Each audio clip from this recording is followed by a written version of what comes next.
All right, we're to talk about in this session about the university, and this is a minefield for most homeschoolers because you can control the environment of the child, of course, at home, but the university is different.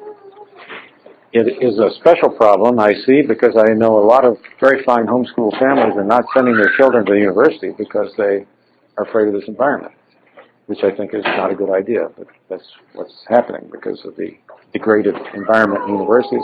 And whatever you heard about is worse than you can imagine. It's an awful thing. So I'll describe, I can talk about the thing in general, but I'll describe the experience we've had with this, because that's the main experience I've had with it, and then I've thought about it, and know about other families, so we can talk about it in general. I first had to decide whether to send them to the university, and I decided that I would send them all to the university. Could have a piece of paper because it's society. It opens doors in society. My daughters may find homes and have children and have a wonderful husband and never need those pieces of paper, but even life is odd. Things can happen, and they might need to open doors in the society that require this. And the young men, too, some of them, they may work. In fact, we hope they'll all work for themselves and not require these credentials, but I don't think it's good to turn them loose without them. Plus, it's a period in which they learn better how to think. You know, they take more courses, solve more problems, and so forth. Anyway, we started in on this. The first one was Zachary, who's in Oregon State. Now, the first step is having as many options as possible, and this means a high SAT score. It doesn't matter what you took or what you can say the child studied. The transcript in high school doesn't matter either. Most colleges ignore it. But a high SAT score is the only thing a homeschooler has coming in to recommend it. We don't in our curriculum provide people with a graduation diploma. It wouldn't mean anything. How do we know what they learn, each individual in his homeschool? But the SAT exam is very important. It's an unusual exam. It's a timed exam. By taking lots of them, you can become better at it. You don't increase your knowledge or your ability. You increase your understanding of the testing system, which requires you to time your work and finish correctly. And so I think the first step in taking and getting ready for college, and obviously you want the best homeschool education possible. First step is take the SAT. Before you take the SAT, the child should have taken 20, 30 SATs already. And you can find those SATs in the bookstores because they have them in the bookstores where you can get how to take the SAT, these books. Ignore the how to take the SAT, but in the back there'll be 5 or 6 exams. You can get them from the college boards. They publish them in sets of 10, all past exams. You get a big collection of them at your house. You should have a big collection. And then the child should take the exams on a regular schedule when he's getting near to the SAT time, probably within a year or so of it. On a regular schedule, take the exams, go over every problem he missed, figure out why he missed them. And in this case, you do help him if he can't figure it out. Usually they can. And keep a graph of his progress. And he should be fighting that graph all the time, trying to get his score up as high as possible. About what age are you talking? What? About what age, what grade? I'd say, well, it depends on when you plan to send them to college, but not before 16. Usually, I sent all mine to school at 19. 18 would be maybe a normal time to go to college, but 16 is earliest enough to take any of the exams. Matthew, for example, is taking them now and then currently, but when he gets close to the SAT, he'll be taking them pretty frequently. If you do this, the child can raise his score a couple 100 points just by understanding the exam and having a lot of practice. And it's worth doing. It's a competitive exam. You want to do well. The other thing about the SAT is it's good to take it at a small school. I always try to arrange that they would take the exam at, say, a small Christian school or someplace.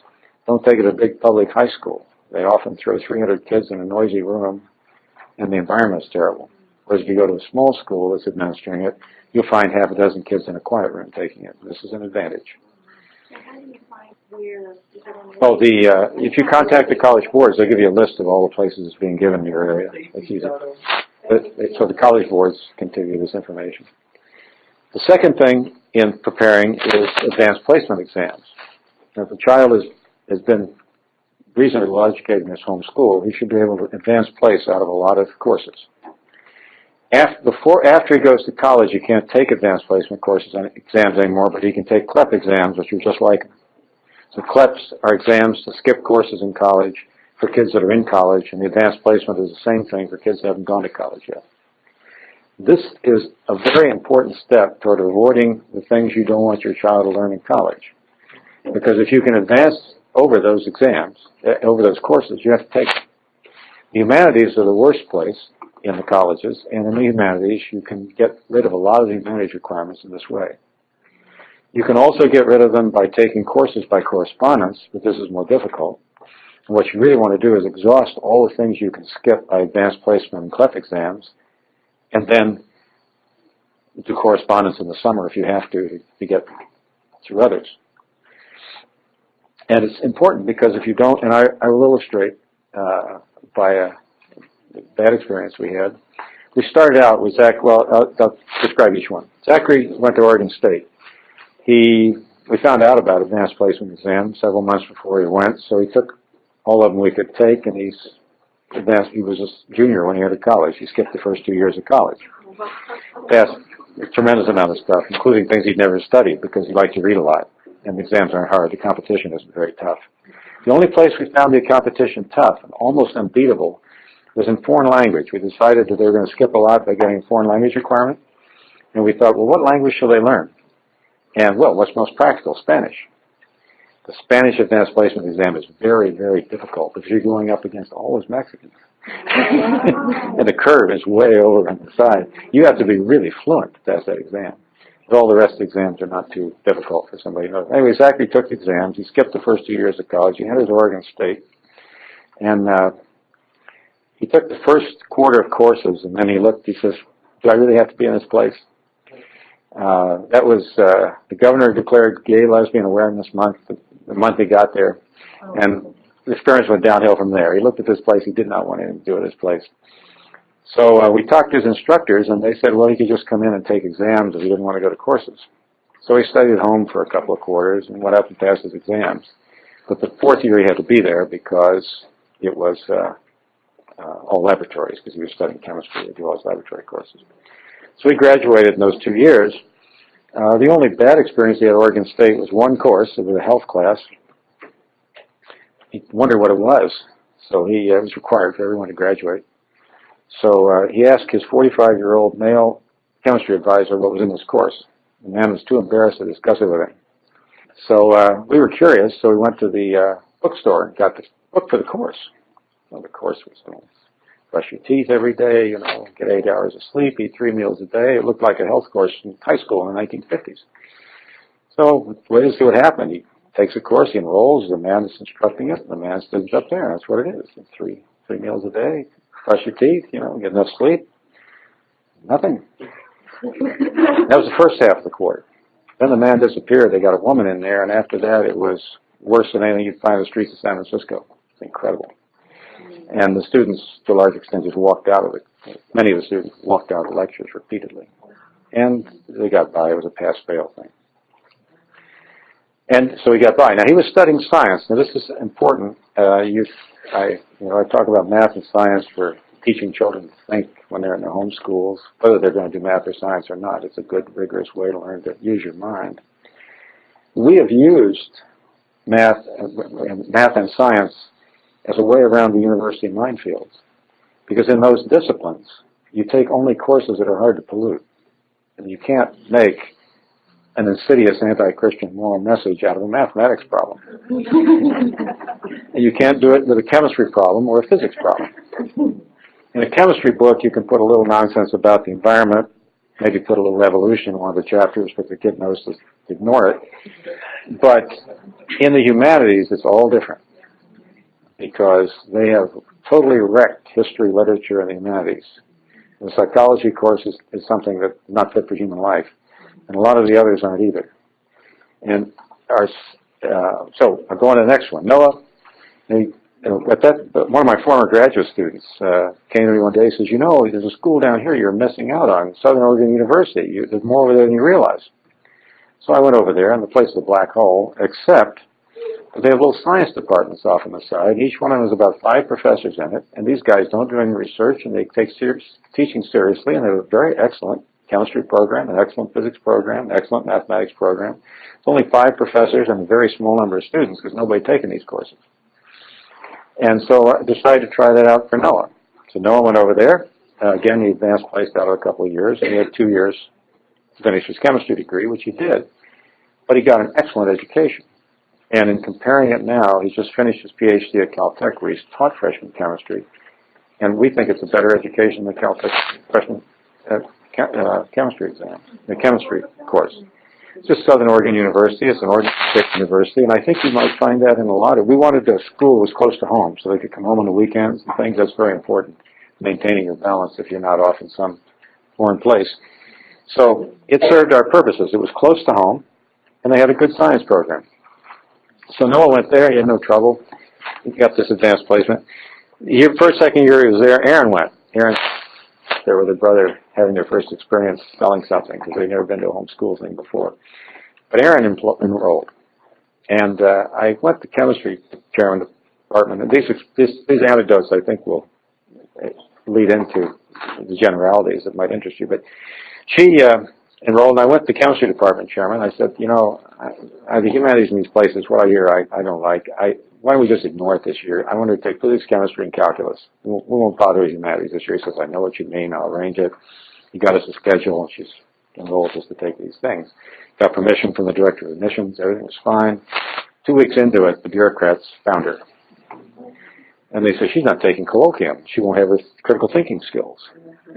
And it wasn't a required course for graduation, but it turned out they had an unwritten rule you couldn't be on the campus unless you were taking it.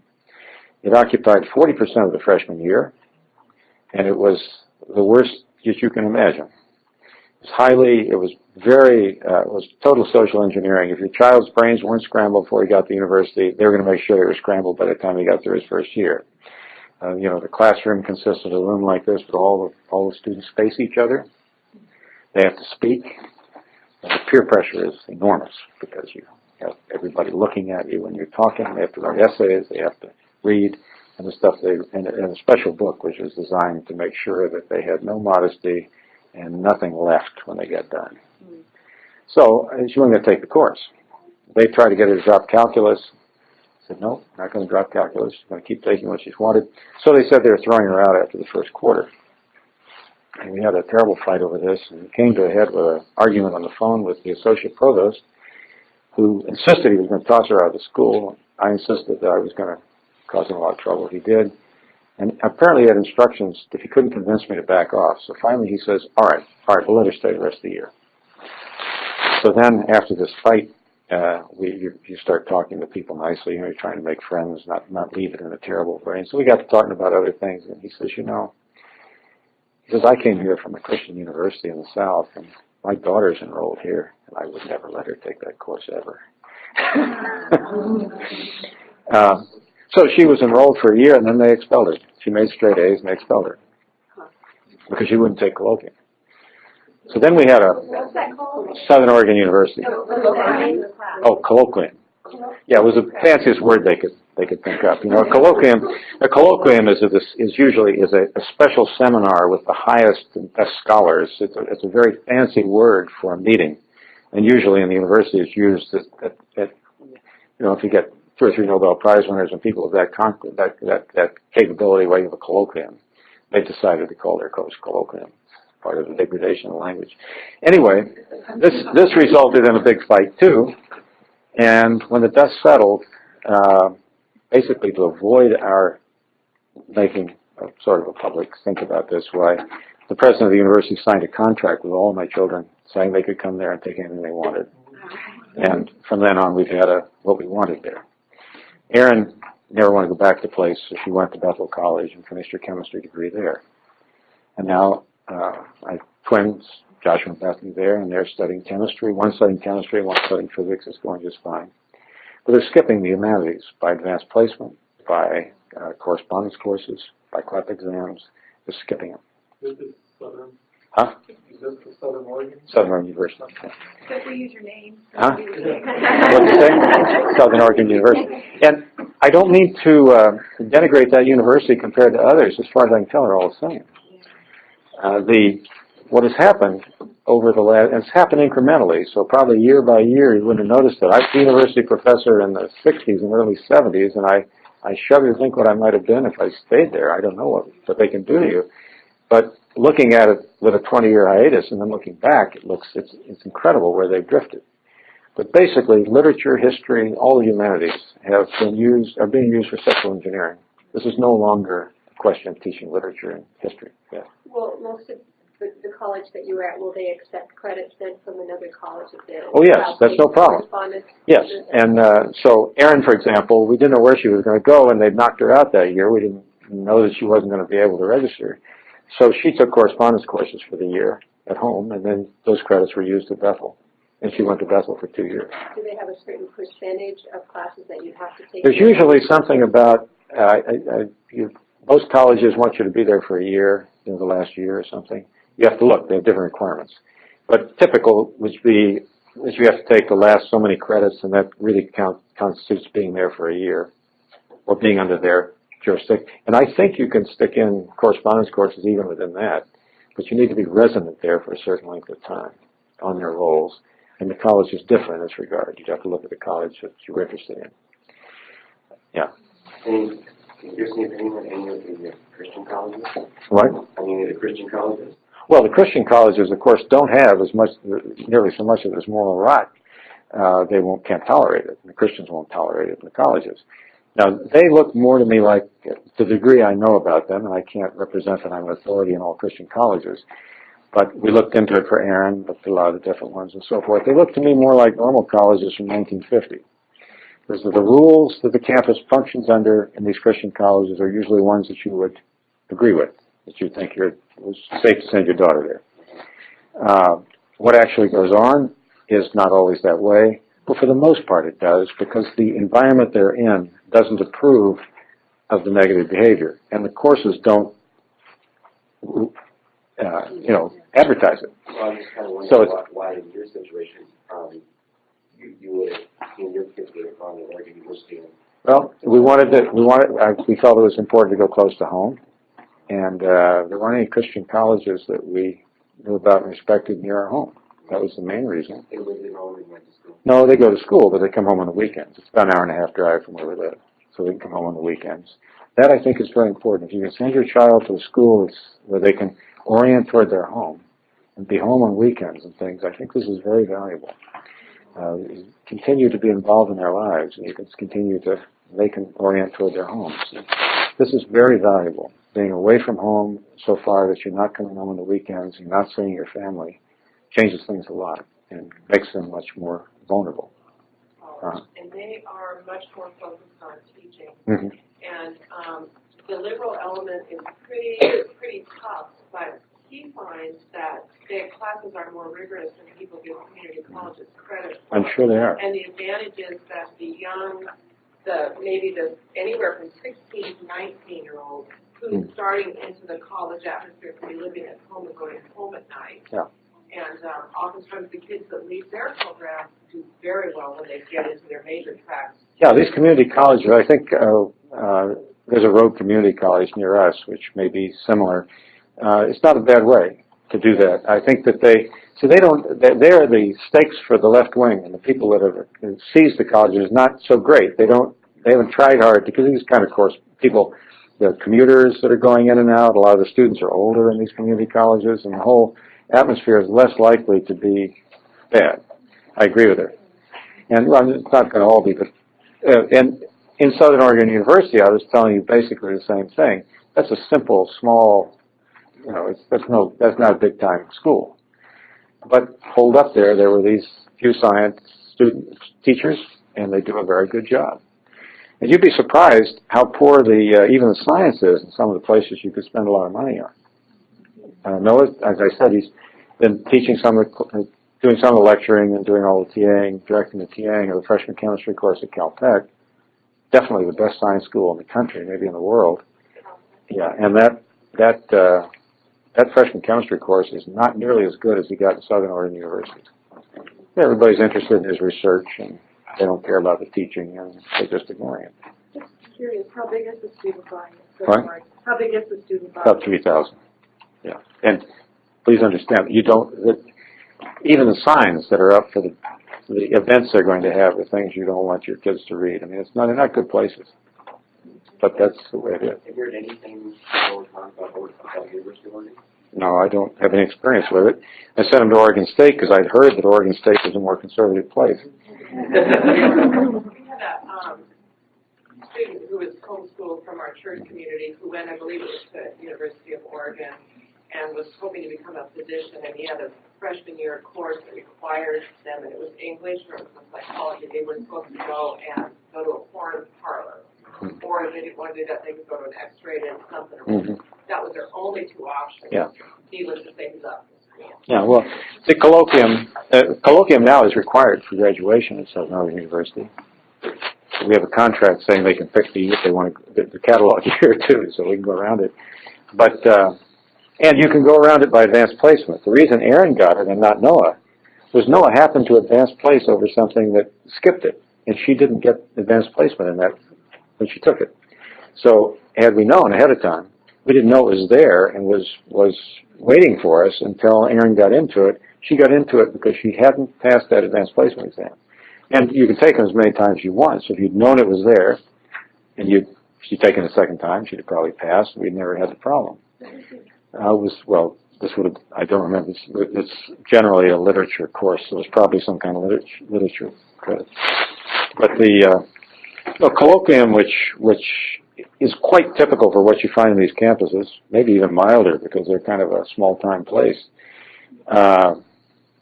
Starts out, the book was designed by the faculty. It was bound for the university for the course. It was purportedly teaching literature and history and your ability to think about these things. So we start out as feminism. That is the first one. They start that with a long essay on rape with graphic descriptions of 2 rapes. Now, these 18-year-olds sitting around this room facing each other are going to give speeches on this, talk about this, so forth. You get the idea. It goes downhill from there. When they get to education and educational ideas, like we were discussing, how to learn, they studied rigorously about the great educator. They read his essays, his book, gave talks about him, wrote essays themselves, had discussions about him, and so forth. The selection for this great educator was Malcolm X. That was the man. There was a history lesson in this book, only one on American history. It was written by a Japanese professor who was still mad because he was interned in a camp during World War II in the United States. And that you get the idea. The rest of it's the same. It will be anti-American, anti-Christian to the core, and that is the nature of humanities on virtually all secular campuses today. But you can, it has not, I haven't seen any negative effects on my kids because they studied math and science. They got rid of most of those courses by examination or by correspondence course, and they actually went through the places quickly because they weren't there as long. And the training was good. The training in the science was good. One problem you have with Christian colleges, a lot of them don't emphasize science. Bethel College had pretty good science, but most of them don't emphasize it. And so you have trouble getting high-quality training in that if you want it, and in some cases, my kids did. Again, it depends on the child, and also depends on preparation. Now we could talk about postgraduate school. If they get a bachelor's degree, they may want to go on in some postgraduate subject. Now there are the graduate record exams. That's the exam. It's an SAT for going to any kind of postgraduate school. Whether you go into medical school, or veterinary school, or graduate school in some science, or even economics. If you're going to go on, you take an SAT after college, which decides, and there it's really important because that'll decide where you go. Your score decides where you go. And again, the exercise is the same as with the SAT. You work, you study, and you take lots of exams.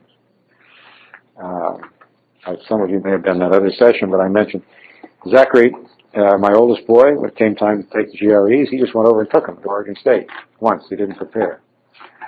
Well, he got a 95 percentile, and that was okay for veterinary school. I never hurt him. We have a kind of a plan. They start at 19 in college, but they're not going to spend 4 years there. So by the time they finish college, they're about the right age. And then what's been happening is each one of them comes home, works with me for a year, works with their family for a year, and then goes on to postgraduate school if they want to. So Noah was doing that. We weren't interested in having our year run out, so nobody was paying attention. New Year's Eve, we're shutting off our fireworks. Noah comes in, he says, I just looked at those applications. And you know, my application is due at Rockefeller University tomorrow. And all the rest are due in the next 2 weeks. And I have to take the GRE 2 weeks from now. The last date is 15th of January. So he suddenly, we had to stop all our research and do this. But Noah, in the next 14 days, he took 28 GREs, which is harder than an SAT. Starts in the morning early, takes a GRE, checks it, starts in the afternoon, takes a GRE. Well, this may seem silly, but it was only 2 weeks of work. I didn't tell him to do it, he just did it. And he graphed his results, like I was saying, the child should graph his math results, he's making a graph. He started out about where Zachary was, about 95 percentile. It's not too hard to be pretty good because there's a lot of poor competition in the country. And so he starts out about 95, and he's graphing his results, taking his exams. And he walked in, took the exam. There's 3 parts. He got 2 perfect scores and a 99 percentile. And every school he applied to fought to get him in. So he went to Caltech, and they paid him to go. I mean, it was very easy. But that was not, he had a good record. He had a good record from college, and he'd done research for an outstanding science. He'd done the right things. But 2 weeks of study made all the difference. It turned him from a good applicant into one of the best in the country. When he went to MIT, they told him, please come here, you're our top-ranked applicant for the year. But the GRE score did it. He walked on water. And yet, he wasn't that way 2 weeks earlier. He worked hard, 2 weeks. 2 GRE, and that's what you should do with the SAT, too.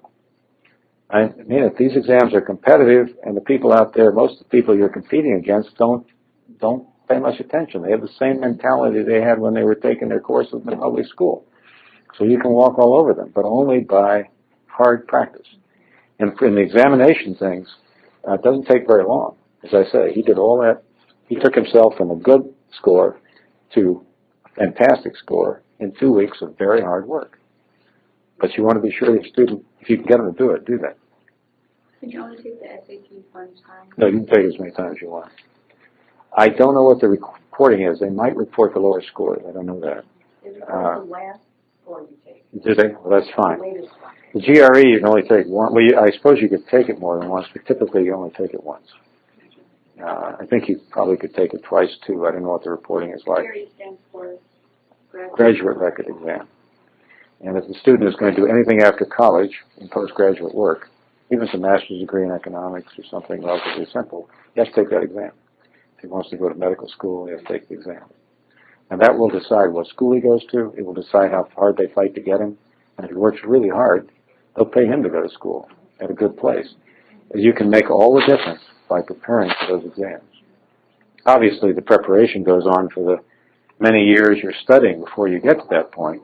But lots of people are smart. Lots of people study, even from the public schools. There'll be a cohort coming out of there that's tough competition. But there are very few who take these exams seriously and really work on them. So if I can advise you about one particular thing, make sure when your kid takes an exam that he really prepares. I mean, lots of practice, graphs, watching his progress, all this stuff make a tremendous difference in his life. Would it be helpful to give a younger student the test to see what areas he might need to work in? Well, it's not. These exams are really ability exams, and they. I mean, for example, the math in the graduate record exam isn't harder than algebra. Very simple, but you have to be able to do it very fast and very accurately. And so the level of academic training required is not so important as the ability to think and work quickly and accurately. So the best practice is the exams themselves. if I had a child, and it's not a bad idea to give them early and see what they're doing. You can give them at 14 and see how you're doing. Brag about how your kid just made a 1,400 in the SAT and he's only 14. It's quite possible. A lot of homeschoolers could do it. But the material is not hard, but it's the practice in doing that kind of problem, and you can improve it a lot by practice. But we're not talking about a body of knowledge he doesn't know. For the most part, you don't have to know anything walking in. You just have to have the ability to read, of course, and to remember what you read, and a lot of it's math. Two of the 3 exams are mathematics. Now, it's changing, and there's one thing they're doing. They're starting to grade these exams. They've been changing them because they got political problems. The SAT, too.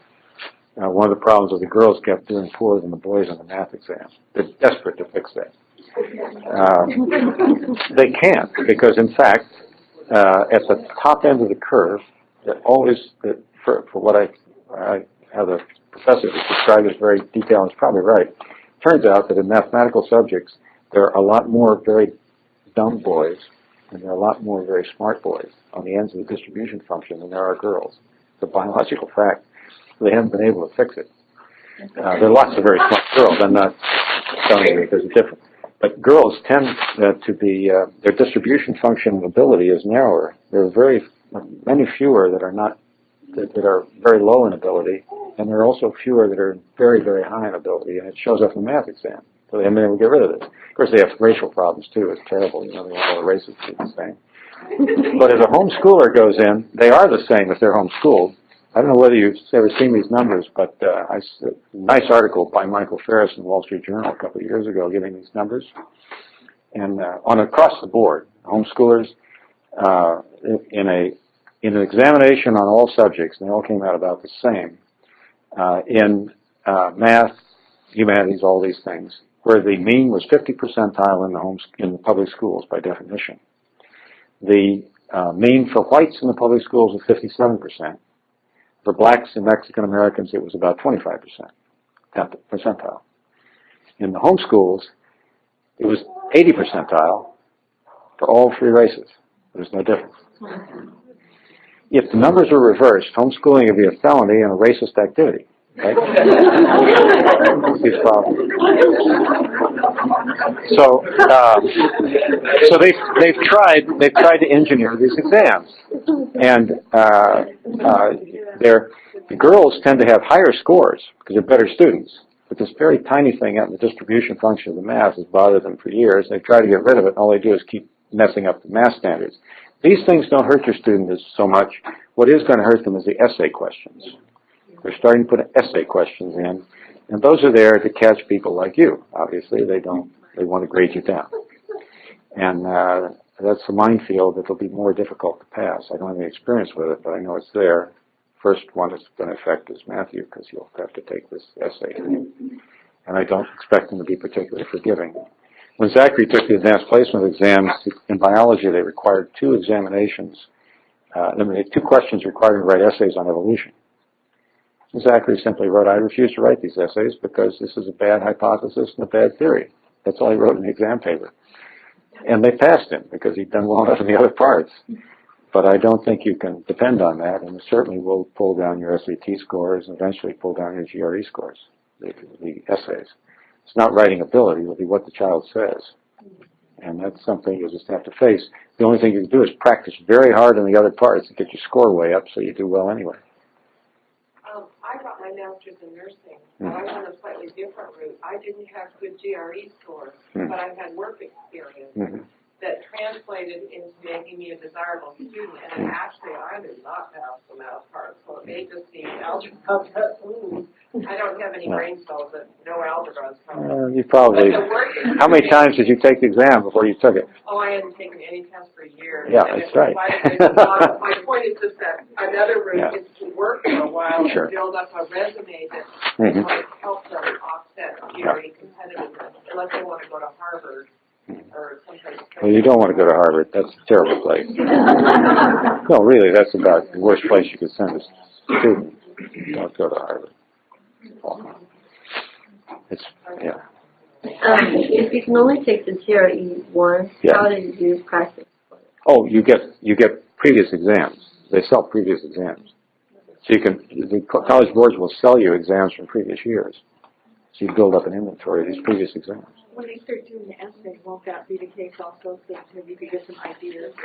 Well, I don't know. You can, I think, that could be so varied, I don't know whether, I don't know. I would be surprised if you get an awful lot of essays before you got the idea. But it wouldn't hurt. You'll see, of course, how long it is, what you have to, how long you have to write, and about how long, what you have to produce. But it's not objectively graded, so it'll be a little hard to tell how you did.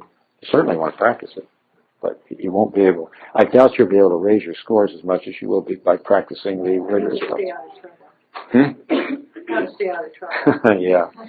Well, these, the verbal parts of these exams are already politically correct. They're already socially engineered things.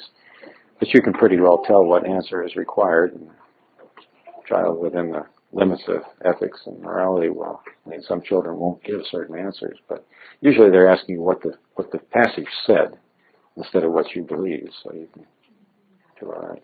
But mainly practice lots. Yeah. What if a child has a desire to study abroad? Well, I don't know, it's a personal matter. Our family's very close, and we've kept very close together, and so it did come up in one way. Zachary wanted to go to graduate school, and he wanted to go to veterinary school, and Iowa State was the best veterinary school, we thought, so he went there. My son Zachary. So he's been in Iowa for quite a few years doing that. That's abroad for us. It's a long way but I don't know. Our family works together and lives together, and all the children plan to work together for the rest of their lives if they can arrange it, and they don't really want to do that. But there's certainly nothing wrong with it, I suppose. It's a long ways away, and they will be completely on their own. I like having colleges that are nearby their home so they can go home and still be a part of their home. That's what I would prefer. I just lived 15 years in Australia.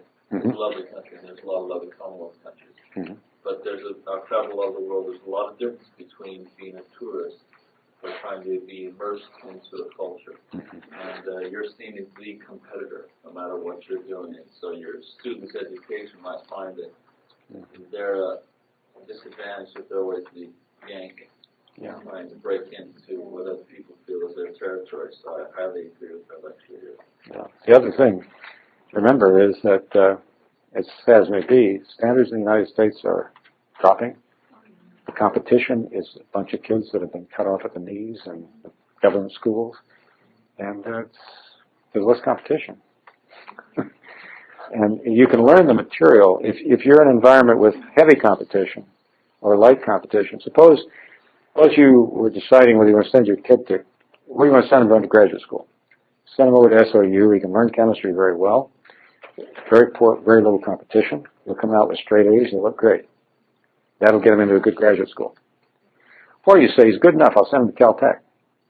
He better be very good, or he's not coming out of there with anything but a B average. And he'll have trouble getting to graduate school. So there is something to be said for going into an environment that is not so heavily competitive and doing exceptionally well. Not necessarily why we did it, but I noticed that that's an advantage. So that's what he's pointing out it could be even worse in a foreign country. And in standards, people tend to judge themselves against the public schools. Right? The homeschoolers couldn't possibly not outperform the government schools. It's just be impossible for you to do. And of course, they're tremendously ahead of them. Still, we think of that as a standard, and remember, you have to work hard to make your home school academically superior. There's a lot of tendency to think, well, the main reason the homeschool is sociological, so you keep them at home, and an awful lot of homeschoolers are happy with the academic level, it being about the same, because the child gets through his lessons, he's happy, everybody's happy, he's done his work, he's satisfied the government test. And but the American students overall, which are mostly public schooled, in exam after exam after exam over years and years and years, are the worst in the Western world. One of my favorites was a big battery of exams, and they reported something else. American students, as usual, had done 20th out of 20 in the math and 20th out of 20 in the science. But in one thing, so in the math, they were the worst among the Western countries. But they were the highest in another area. The American students rated themselves best in the world in their opinion of how good they were at math. Self-esteem, very important. And that's the way it is. So you do have to think. He's mentioning it's a different culture, but I bet you that overall schools in other countries are also tougher. Australia is probably bad. Imagine going to a Chinese school. They're graduating 10 times as many engineers as the United States, and boy, the competition would be beyond belief, even if you avoid the language problem. So it's not a bad idea to stay where the competition isn't too hard. It's the same material. The competition doesn't decide how well you will learn or how much you will learn, you see. So you can learn very, very well in your subject in an environment where the students aren't too good, so you're the best. Or you can learn the same material in an environment where everybody's better than you, so you're sort of low in grade. So you don't necessarily, by going into a competitive environment, learn a lot more. That's up to you. That's also up to the professors and what they present to you. Regarding a technical vocation, it seems like there's kind of an assumption that for anything, would engineering be an exception possibly to a necessity for a graduate level degree? Because like maybe in physics and chemistry, it almost seems like what you're saying is an assumption that you would need to go on to graduate. Oh, no, it's not an assumption. I was just putting this in so you would know. Okay. No assumption. Okay, so you could possibly find employment in physics and chemistry in those fields without a graduate degree? Yeah, it depends on what you plan to do. Now, it's true. If you go into in engineering, a bachelor's degree is all you need. Right. And it's a social thing. It's not it's custom and culture.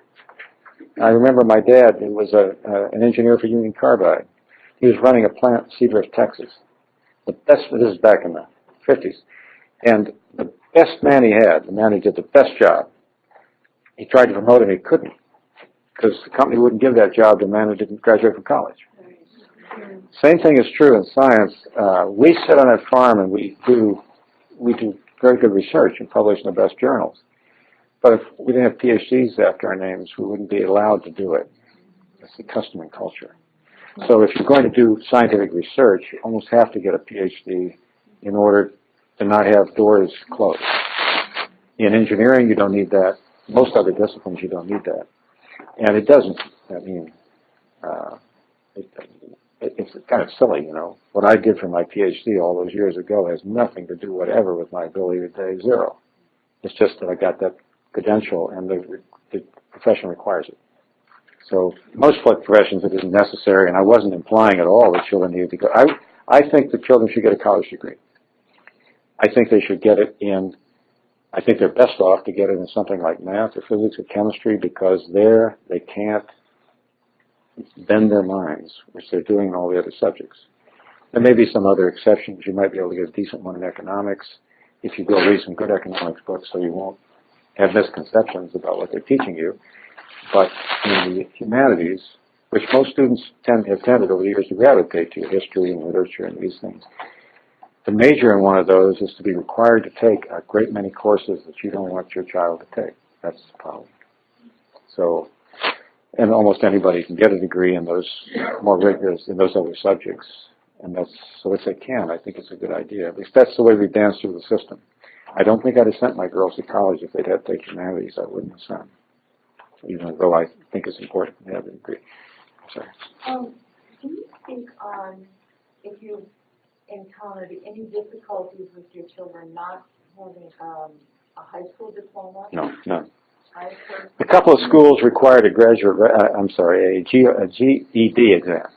It's a trivial exam. You go down and take the exam, you got a GED. So some schools required in their filing cabinet a GED high school equivalency exam, which was a trip to the junior college, and you took the exam. So if the school requires it, you go take the exam. Otherwise, you don't. And I think it's about half, and some required it, some didn't. If you have a good high SAT score, their eyes glaze over anyway. No kidding. First, they know about homeschoolers. There's no secret about this now. The universities know the homeschoolers are better. This isn't a question of I knew a homeschooler who did all right at the university. They know that this is 4% of the kids in the country are homeschooled, and it's a subculture that's probably the best hope of the nation. It's incredible. And schools know these students perform better. You get a homeschooler that comes in with a high SAT score, and they're going to be very happy.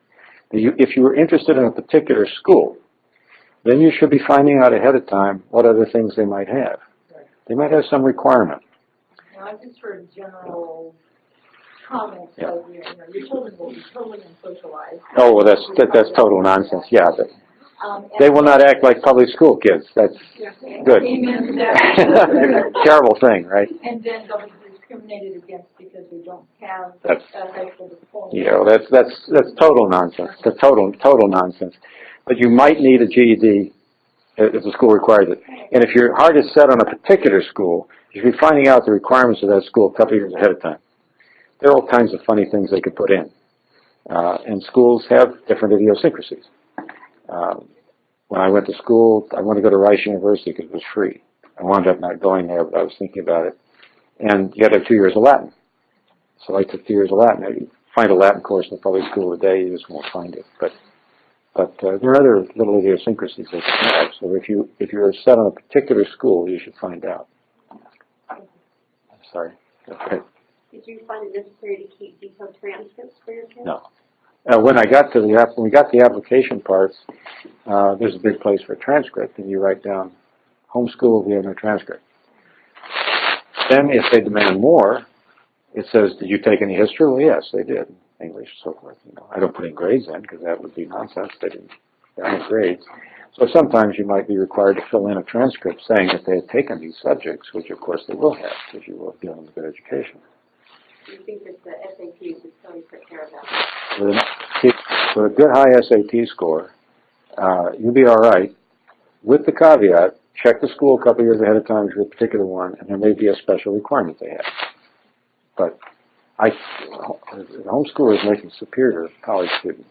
Now, I'm not saying you won't find prejudice. You won't find some nut that will, give you a hard time. We didn't, but I'm sure they're out there. And they find some administrator who's got some big prejudice about homeschoolers or whatever. But you really are in a superior position. If they have a good SAT score and they're homeschooled, on average, you're in a superior position going into the colleges.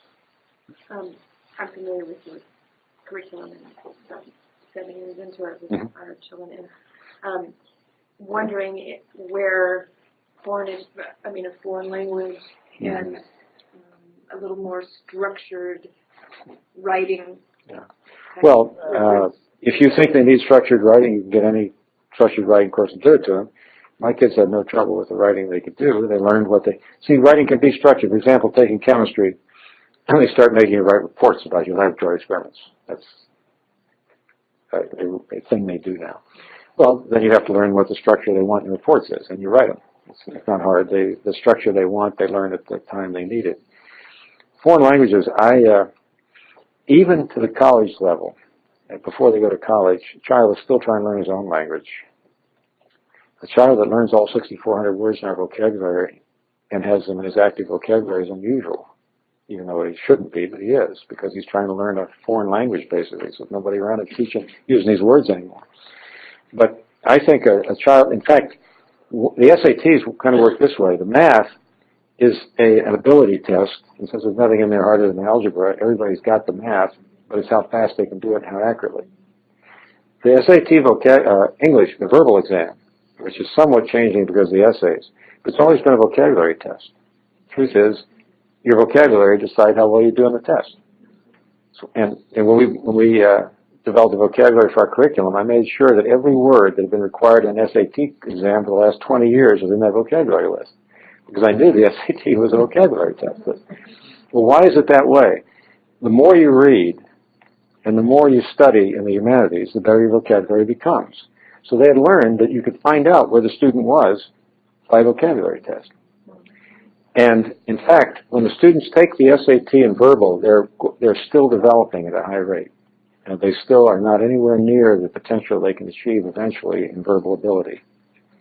And my belief is that they should put it all into English, because they're still developing their English skills, their vocabulary, and all the other things.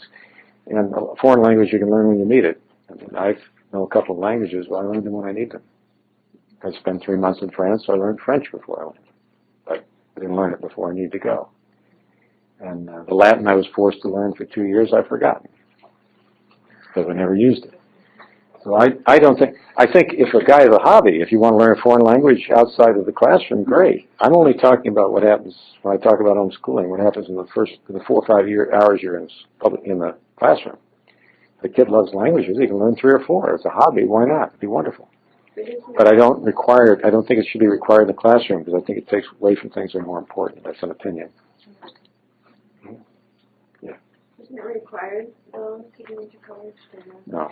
Most colleges don't require any foreign language. But that's one of the reasons I was suggesting you find out about the requirements, because some do. Yeah. I'm sorry, you had a question a long time ago, and I'm trying to figure out how to formulate it. I was hearing something in what you were talking about, your son at Southern Oregon, that you were happy, very happy with the science department there because they focused on teaching, not on research. Yeah. Is there a tension there between college? Oh, no.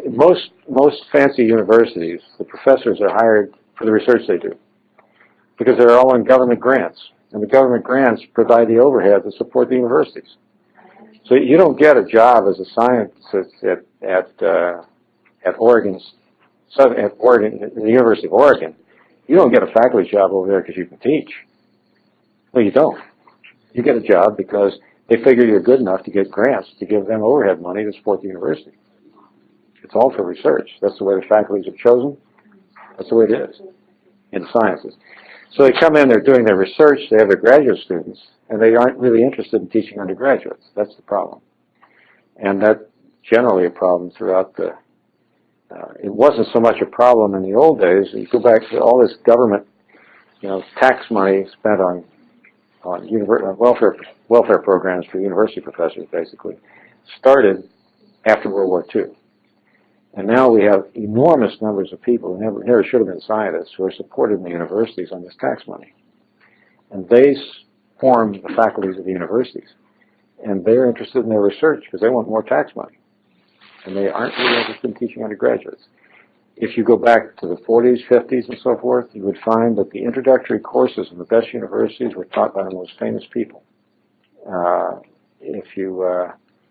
Really, I mean, and when I was educated, even in the late 50s, the most famous men in physics and chemistry and mathematics taught the physics and chemistry and mathematics for the introductory courses. And they taught them year after year after year after year. Now you never see that. You see guys splitting the course up. 4 different guys are teaching different parts of the course, coming in unprepared, talking about what interests them, because they're interested in research. But if you go to a place which does not have graduate work, then the professors are hired to teach. And it's their whole life teaching. And you can kind of judge these places because they're standardized exams. For example, at Southern Oregon University, they'll take American Chemical Society approved exams, often given to the students. It keeps their accreditation up. And when you see the student can work all the problems in the exam, and it's a nationwide exam, you know that they're teaching them what's required. That's the problem. And in the sciences, it's not so much a problem in the humanities I recommend against anyway, but they aren't getting government grants for the most part. But in science and engineering, it's all, you don't get a faculty job because you can teach anymore. Unless the school has no research, then you can do it. And that's what the small schools have sometimes.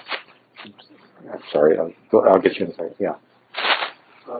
You mentioned earlier about non-competitive schools. About what? About schools that aren't so competitive. Yeah. As far as going to those. Mm-hmm. In Oregon, I mean, like U of O, were those considered like competitive schools? Well, I would say that it'd be harder to make straight A's at Oregon State than it would at Southern Oregon University. It would be in a junior college. But the thing is, if the child wants to go on to postgraduate work, or might, it's a good idea to have a high grade point average. If you can get it in a place that gives you a good education at the same time. So I would say that if you went to Southern Oregon University, it would be easier to get straight A's than it would be at Oregon State. Because education would be as good or probably better because over at Oregon State they're doing research. Okay, so how do you know what school You have to look into it. Is there like research on what people have done on No, no, you have to look into it. It depends on the school near you, if you're going to pick one near you. I'm telling you generalizations. These things are true, but you have to kind of look into them. You can go to the school, talk to them, but if you find places where they're dedicated teachers who do nothing but teach, they're likely to be better. instead of research? Yeah. Today. It wasn't always that way, but it is today. Yeah. What if you don't have a student that is not interested in science and Yeah, he doesn't want to do this at all. Yeah. law, for instance? It's like a death in the family. No, I won't tell any lawyer jokes, but I've told you a way to get through the system. Okay, this other way. If he doesn't want to take any of those subjects, then you still have, and you want to go to college, you still have to deal with this. And the best way to deal with it would be to take all the humanities you can by external to the university. And if he's studying humanities, he won't get out of all of it. Now, if he was, law is usually an advanced degree. You don't usually study law as an undergraduate. You can take law from any subject, and you could study mathematics and then go to a law degree. It'd be no problem. But if he's insisting, if he wants to study history or English or something like that, literature or some humanity, then the best thing to do is to get what? So even communication. Well, that's the same kind of nonsense. But the best thing to do would be to go as few years as possible and take as many of the humanities courses as you could by externally, by exam and by advanced placement. That will minimize the exposure. And then, if you can, pick a school close to home so you can talk to them about what's happening over there. My kids, when they went to university, they were culturally deficient, like most homeschool children. They made lots of friends, faculty members.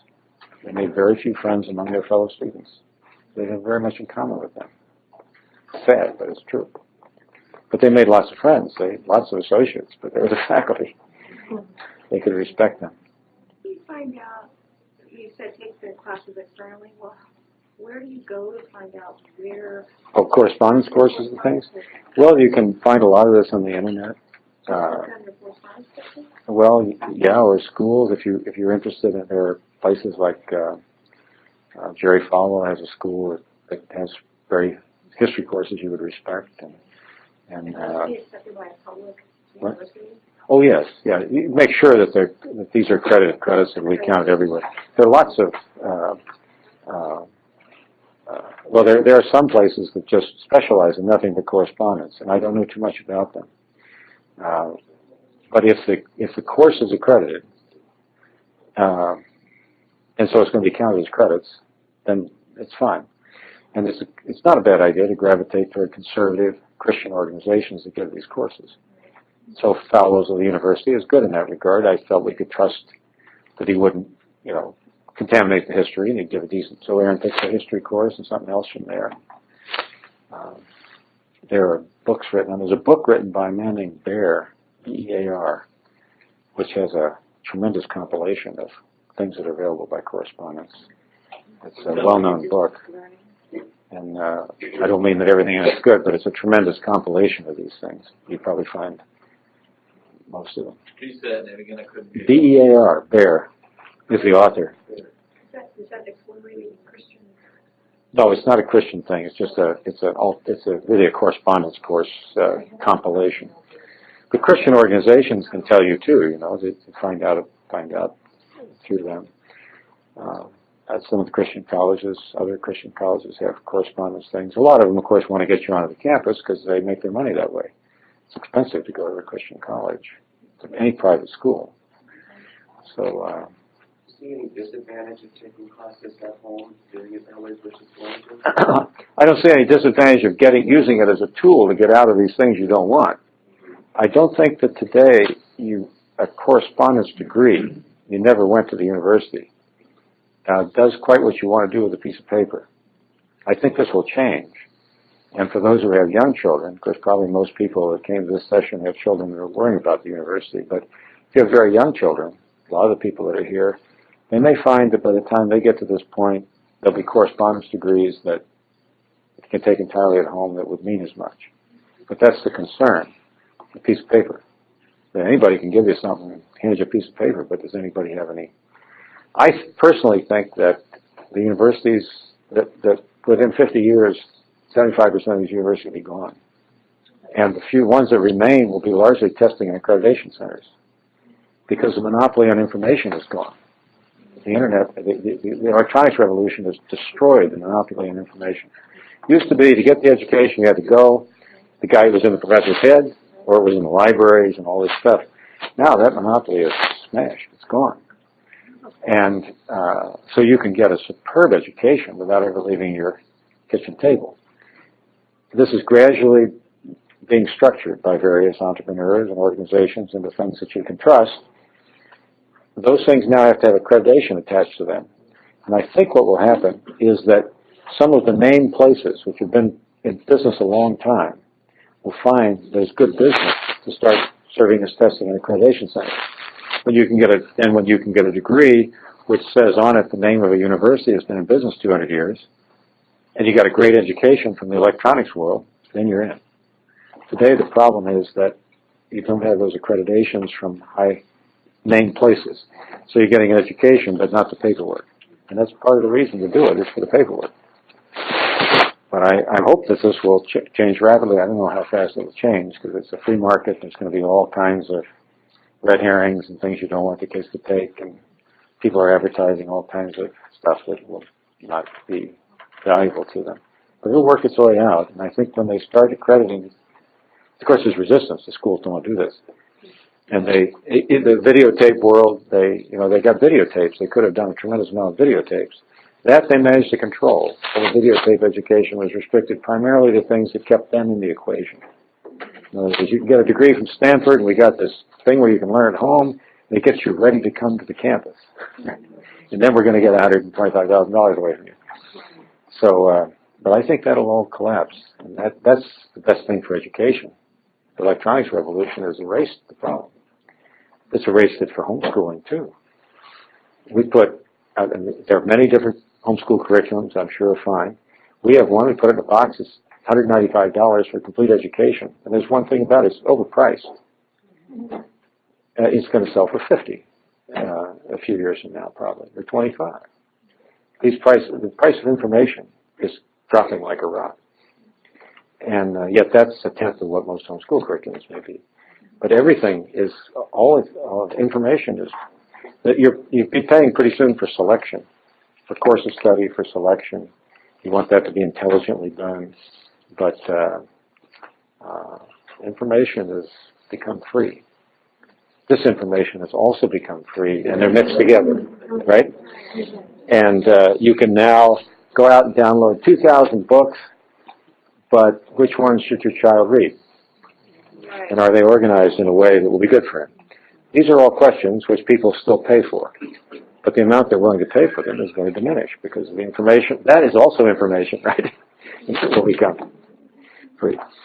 So I think that the problem is going to solve itself if you have young children. But for older children, what I've been describing is what's out there now. And you have to dance through this minefield. And it's not trivial. It's a bad place. They're bad places. And young people, no matter how solid you think they are, can be destroyed by this. And I know too many I know plenty of horror stories. Solid young people, good Christian people, fine educations, they go off into these environments, and they're not good places. And we all have our weaknesses. So it's a good idea if you can educate them close to home, or you can see them. That's a tremendous thing. And if you can dance them through the university with the minimum of humanities, that's also a good thing. And you can get the best deal if you got high test scores, so practice. Right? That's maybe a distillation of a few things that I can offer. Yeah. Now, what do you call high test score? Can you look at the PSATs and say what their SATs in some way? Well, it's almost the same test. The PSAT is just a thing you give it a year earlier, and not the only advantage is you might get a National Merit Scholarship, which I hope you can get today. I don't know. Zachary took the exam, was third highest in the state, and they wouldn't give him a scholarship because he was homeschooled. But maybe that's changing. I don't know. But there wasn't really any reason to take a PSAT except to get a National Merit standing, or for practice, but you could practice otherwise too. What do you see? What number is used for? score? Oh, you want the highest score you can get. It's not, there's no particular standard. The better, the more the student practices, and the more seriously you take the exam, and the better arrangements you make for the taking. I mean, it's important. The difference between that phone call, you get that thing from the college boards, and it says you can take this at Grants Pass High, or you can take it at such and such a Christian school. It's not that they're Christian, it's that they're small. The difference in decision between which phone number you call could cost you 50 points on the exam. Because he can show up at Grants Pass High and find 300 screaming kids in a room that they're not controlling while they're taking the exam. It makes a difference, right? And you're being curved against the whole nation. The main thing is to get the best score you can. It's not an absolute. It's a student that might get only a 500 and therefore look mediocre, make it a 600, which looks okay. If a student might have got a 650 and you can get them 700, that's wonderful. But it's not, there's no absolute. You want to do the best you can in life. I've never met a man anywhere that wasn't better than me at something. And I don't think I've ever met one that I wasn't better at something than he is. We're all different, right? Students are the same way. So the student might be a terrific test taker and he might be a poor test taker. The poor test taker may win a Nobel Prize. I mean, you can't tell. But the important thing is to do the very best you can on the exam, because that'll give you the very best deal in college. Right? I was just curious in terms of studying for the exam. Are you familiar with some of the software programs that are out there? Are they worthwhile? We've never used any of them. I think now the SAT, the GRE is now given only on computer, and we had trouble. We haven't had one for a couple of years because Noah took it. Well, Aaron just took it. But anyway, all our practice exams were written, and I thought it'd be better if we'd had one on the computer to practice the computer exam too. They have a new thing, another terrible innovation in testing, and it's in the GREs now. Each student doesn't get the same questions. It's a tree. It's done on computer. First question is asked, you get the answer, and so on. Depending on how you're doing, they shuttle you to different parts of the tree. Which means you miss 2 or 3 questions in the beginning, you'll never redeem yourself because they're never going to let you try for a high score. It's very poor, but it's the way it is. So in practicing for the GRE, or any exam that is going to be given on the computer, you probably won't find a lot of historical exams that are in computers because it's a new thing. If you can find any that are on computers, it's a good idea to practice that way. As far as learning, a child should always learn from the printed page and not from the computer. I think a computer is a terrible thing to learn from. So in a homeschool in general, I think they should do everything in writing on the desk, reading from the printed page, writing. But when you get to the exam stage, if that exam is going to be given on a computer and use a calculator, then your practice should be as much as possible like the exam is going to be, because you're trying to ace that exam.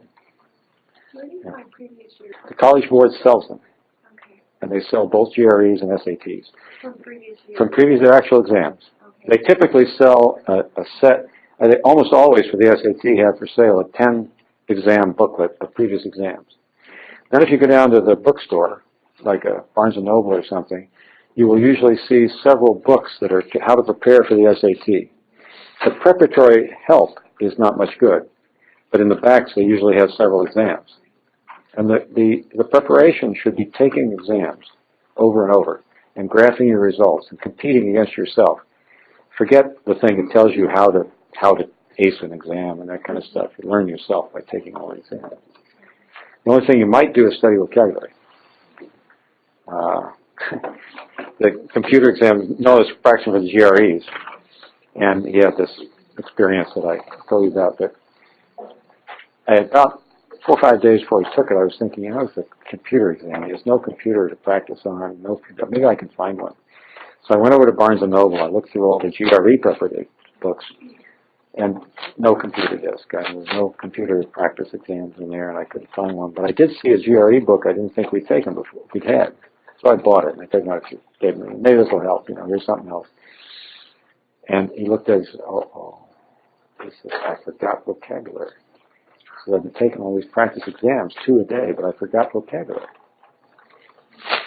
So he got out the 6,400 word vocabulary list that we had, and he starts down that thing, trying to review all his vocabulary. he got to P and ran out of time to take the exam. That 99 percentile he got on the exam, he didn't get a perfect score on. He missed 2 words beginning with P. Maybe if I'd been to the store a day earlier, you know.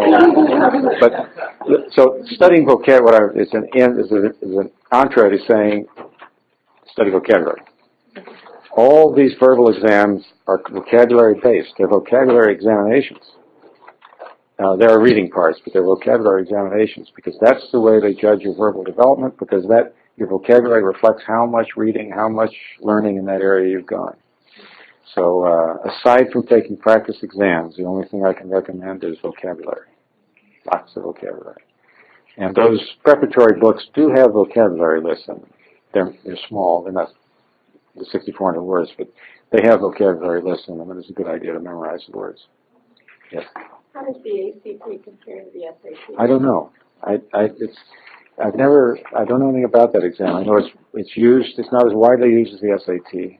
You would suggest the SAT more than...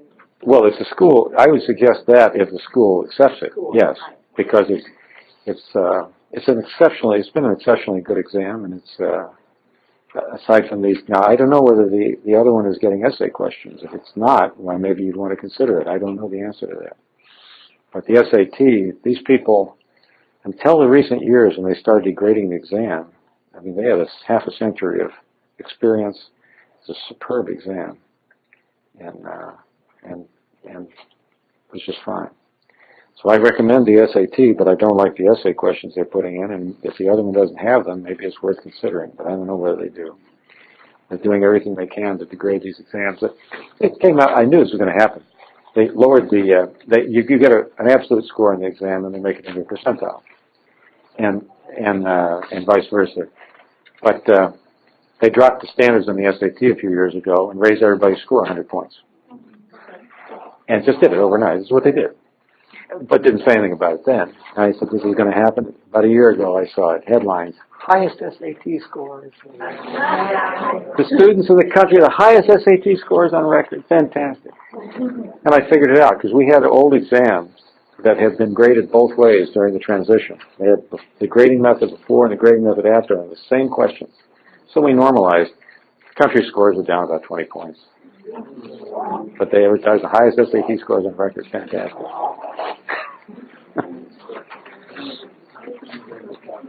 Okay? Thank you. Yeah. Thank you. Thank you very much. Thank you.